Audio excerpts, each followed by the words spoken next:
Hello student, मैं दुर्गेश वर्मा आपको मेरे YouTube channel biology classes bye Durgesh sir में आपका स्वागत करता हूं। मैं आज पुनः एक नया वीडियो अपलोड करने जा रहा हूं और ये वीडियो जो है ये है आपके क्लास 9 का। और इस क्लास 9 में जो लेसन हम लोग स्टडी कर रहे हैं वो लेसन आपका थर्ड है। और इस लेसन थर्ड में जो लेसन का नेम है वो आपका हेल्थ एंड डिजीज। तो आज हम लोग इस लेसन में एक और वायरल डिजीज के बारे में डिस्कस करेंगे जिसका नेम है आपका HIV। तो आज हम लोग HIV के बारे में जानेंगे। HIV जो आपका एक वायरस होता है जो एक डिजीज कॉज करता है जिसका नेम होता है एड्स। तो एड्स डिजीज के बारे में हम लोग डिस्कस करेंगे। और यह एड्स जो डिजीज होता है अक्सर लोग HIV भी बोलते हैं। और HIV जो है ये डिजीज ना होकर HIV एक वायरस होता है और इस वायरस के थ्रू जो डिजीज कॉज होता है उस डिजीज का नेम होता है आपका एड्स। तो आज हम लोग एड्स के बारे में जानेंगे। तो एड्स क्या होता है, एड्स किस तरीके से किसी पर्सन में कॉज होता है और एड्स से कैसे बचेंगे, ये सभी बातें आज हम लोग डिस्कस करेंगे। तो सबसे पहले हम लोग डिस्कस करेंगे व्हाट इज एड्स। तो चलिए एड्स के बारे में जाने।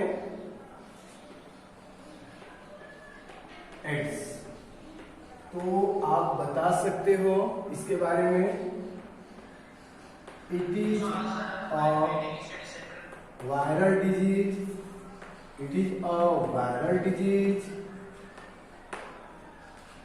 यह एक वायरल डिजीज है। वायरल डिजीज का मतलब समझ सकते हो आप लोग। This disease cause by virus. आगे बताओगे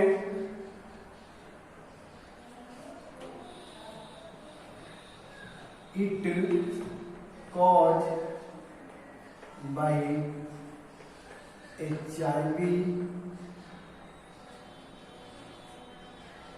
HIV। यह जो होता है ये कॉज होता है HIV वायरस से। HIV वायरस से यह जो डिजीज होता है ये कौन से वायरस से कॉज होता है, HIV।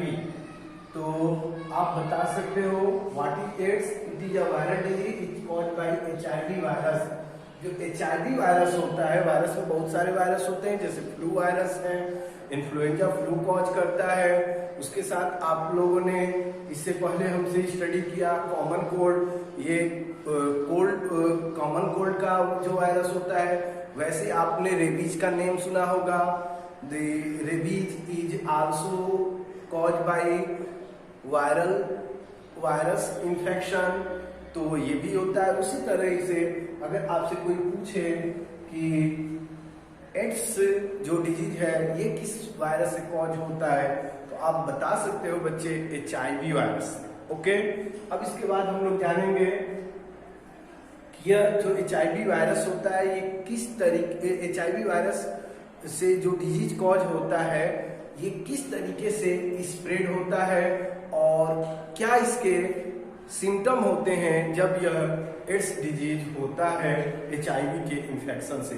तो चलिए हम लोग जानेंगे सिम्टम्स क्या होते हैं।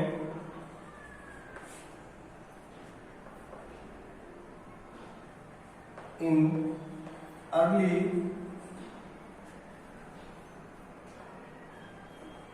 week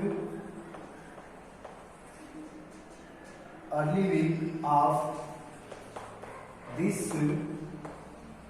disease, in early week of this disease, some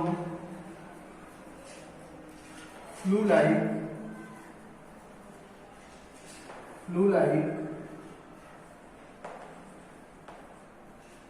symptoms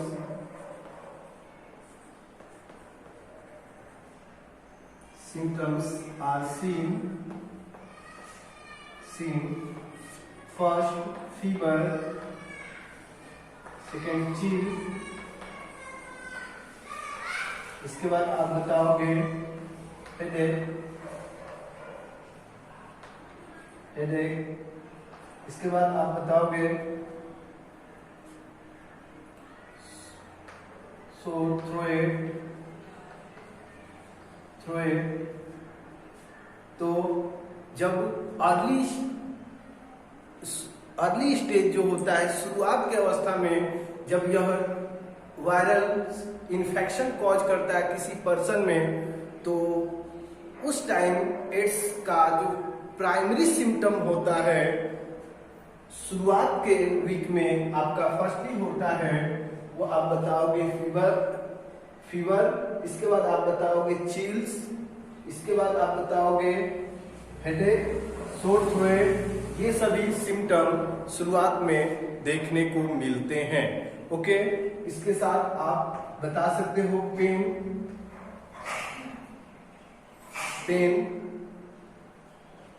in body, ये सभी सिम्टम शुरुआत में देखने को मिलते हैं। इसके बाद कुछ समय के बाद ये सिम्टम जो होते हैं रुक जाते हैं, और जब इन्फेक्शन पूरी तरह से हो जाता है, जब यह वायरस पूरी तरह से हमारे बॉडी को अटैक कर जाता है, हमारे बॉडी के पार्ट्स को, दैट मीन्स हमारे इम्यून पावर को और भी बॉडी पार्ट्स को, तब जाकर और भी सिम्टम हमें देखने को मिलते हैं। लेकिन इसके लिए कुछ ईयर्स लग जाते हैं।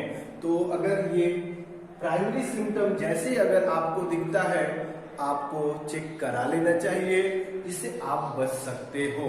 अदरवाइज जब नेक्स्ट कुछ समय के बाद जब ये सिम्टम अगेन एड्स का जब दिखता है, तो उस टाइम थोड़े से चांसेस बचाने के कम हो जाते हैं। ओके, तो इसलिए आप शुरुआत में अगर किसी पर्सन को ये सब सिम्टम दिखे तो उसको जरूर डॉक्टर से चेकअप करा लेना चाहिए, उसको बताना चाहिए, जिससे आप एड्स डिजीज से बच सकते हो। तो अब इसके बाद हम जानेंगे after few years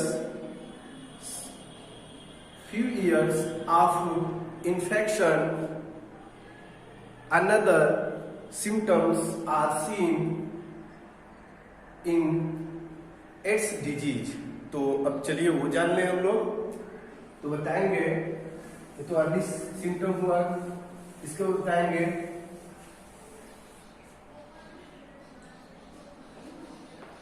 after complete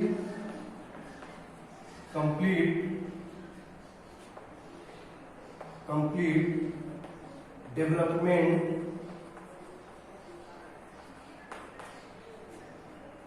of HIV virus in infected person body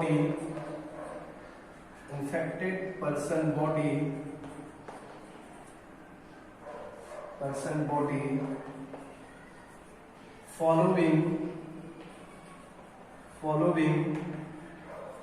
symptoms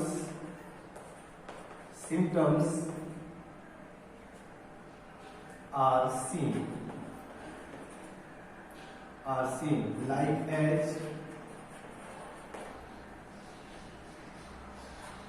after complete development का यहाँ कहने का मतलब ये है कि जब यह वायरस पूरी तरह से हमारे बॉडी के हर पार्ट्स में मोर नंबर में जब इंक्रीज कर जाता है और डिफरेंट बॉडी पार्ट्स को अफेक्ट करने लगता है, तो उस टाइम किस तरीके का सिम्टम देखने को मिलता है वो हम लोग जानेंगे। तो जो सिम्टम देखने को मिलता है उसमें आपका होता है वेट लॉस, फैटिग,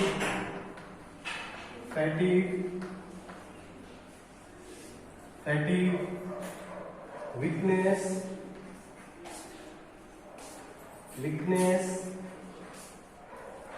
तो उस टाइम आप बताओगे weight loss, fatigue, weakness, pneumonia,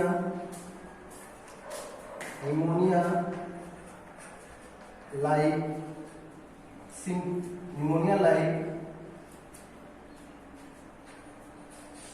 symptoms, that means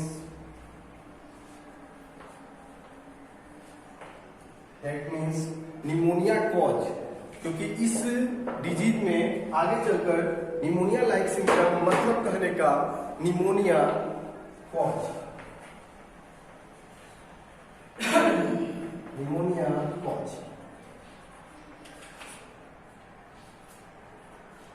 तो निमोनिया भी कॉज हो जाता है और साथ में उस पर्सन का जो इम्यून सिस्टम होता है वो पूरी तरह से डैमेज होने लगता है और भी बहुत सारे डिजीज उस पर्सन में एराइज होने लगते हैं। तो उस कंडीशन में आपको किसी पर्सन को एड्स से बचाना बहुत ही डिफिकल्ट हो जाता है। तो इसलिए अर्ली सिम्टम में ही आपको चेकअप करा लेना चाहिए। तो ये सभी बातें आप बताओगे। अब इसके बाद हम लोग जानेंगे स्प्रेड, कैसे ये स्प्रेड होता है, इसको हम लोग जानेंगे।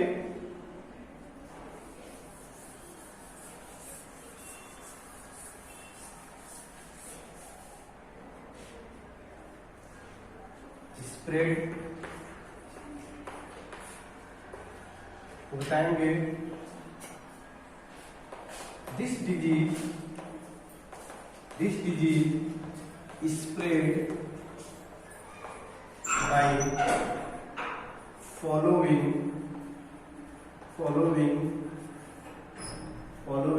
way। डिजीज किस तरीके से स्प्रेड करता है तो आप बताएंगे this disease spread by following veg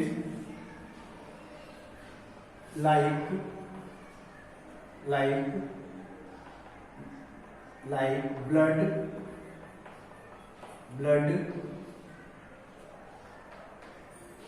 semen, vaginal fluid,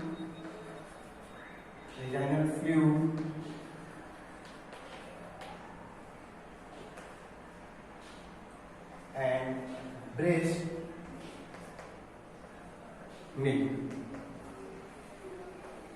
तो ये स्प्रेड कैसे करता है तो ब्लड के मीडियम से, ब्लड के मीडियम मतलब अगर कोई पर्सन HIV पॉजिटिव है दैट मीन्स उसको एड्स डिजीज हुआ है और अगर वो ब्लड किसी दूसरे पर्सन को डोनेट करता है तो उस टाइम चांसेस होते हैं कि दूसरे पर्सन को भी एड्स डिजीज कॉज हो जाएगा। इसके अदरवाइज बाय सीमेन मतलब कहने का कि अगर कोई मेल इन्फेक्टेड है इस डिजीज से और वह व्यक्ति अगर किसी फीमेल से कांटेक्ट करता है तो उसकी सीमेन से भी ये डिजीज कॉज हो जाएगा। या आपकी अगर फीमेल इन्फेक्टेड है तो उससे किसी मेल को भी ये इन्फेक्शन हो जाएगा, डिजीज कॉज हो जाएगा। अदरवाइज अगर कोई मदर इन्फेक्टेड है तो उसके जो बेबी होता है उसको बाय ब्रेस्ट मिल्क के थ्रू भी ये डिजीज कॉज हो जाता है। ये चांसेस थोड़े कम होते हैं बट इन सभी से जो चांसेस होते हैं आपके 100% होते हैं। अगर बात करें तो इससे बहुत कम ही चांसेस होते हैं बट इनसे जो स्प्रेड के चांसेस होते हैं वो बहुत ही अधिक होते हैं। ये बातें आप बताओगे। ओके, अब इसके बाद नेक्स्ट जो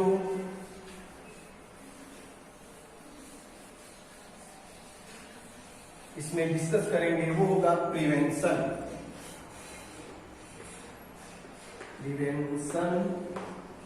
and control. Prevention and control तो आप बताएंगे एड्स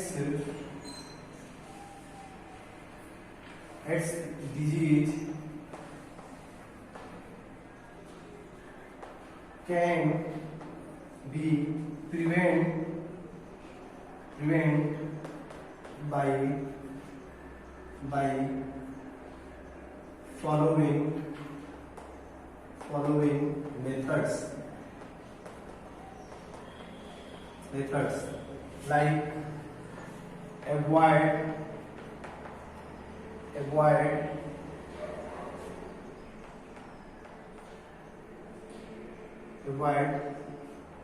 the infected person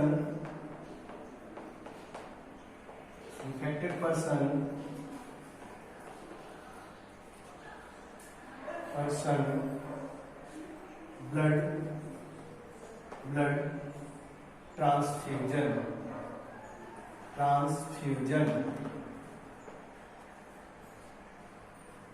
तो पहला है अवॉइड, रहना चाहिए किससे? इन्फेक्टेड पर्सन के ब्लड ट्रांसफ्यूजन से। अगर कोई इन्फेक्टेड पर्सन है तो उस पर्सन से ब्लड ट्रांसफ्यूजन नहीं करानी चाहिए या ब्लड डोनेशन नहीं कराना चाहिए। अगर ब्लड डोनेशन कराते हैं तो श्योर है, चांसेस है कि आपको भी एड्स डिजीज हो जाएगा। Avoid the infected person to blood transfusion. इसके बाद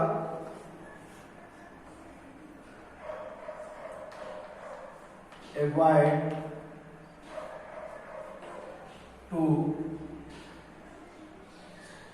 to make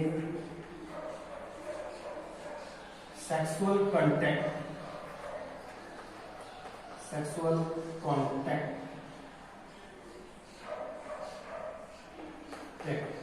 और दूर होना चाहिए। Avoid to make sexual contact बनाने से दूर रहना चाहिए उस पर्सन से जिसको आपका HIV that mean AIDS disease होता है।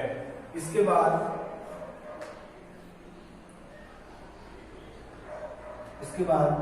No use same needle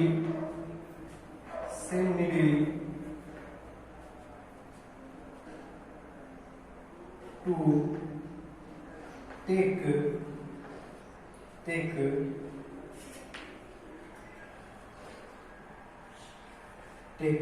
drug. तो सेम नीडल का यूज नहीं करना चाहिए जब आप ड्रग्स लेते हो।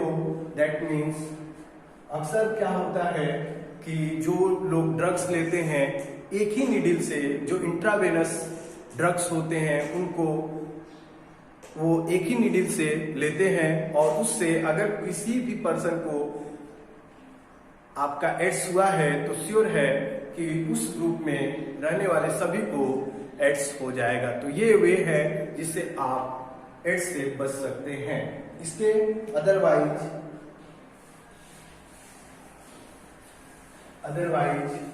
आपका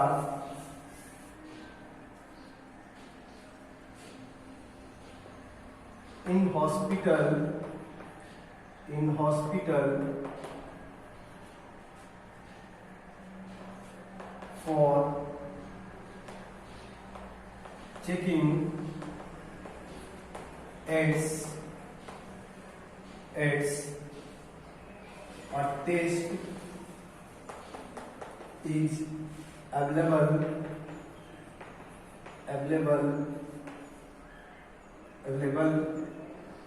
like ELISA।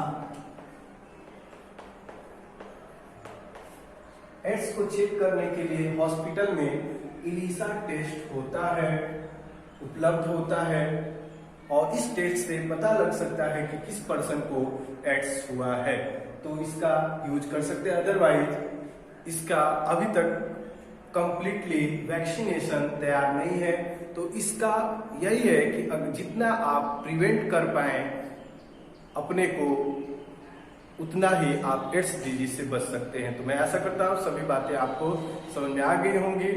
तो यहीं पर मैं अपने लेक्चर को एंड कर रहा हूँ। Okay, thank you.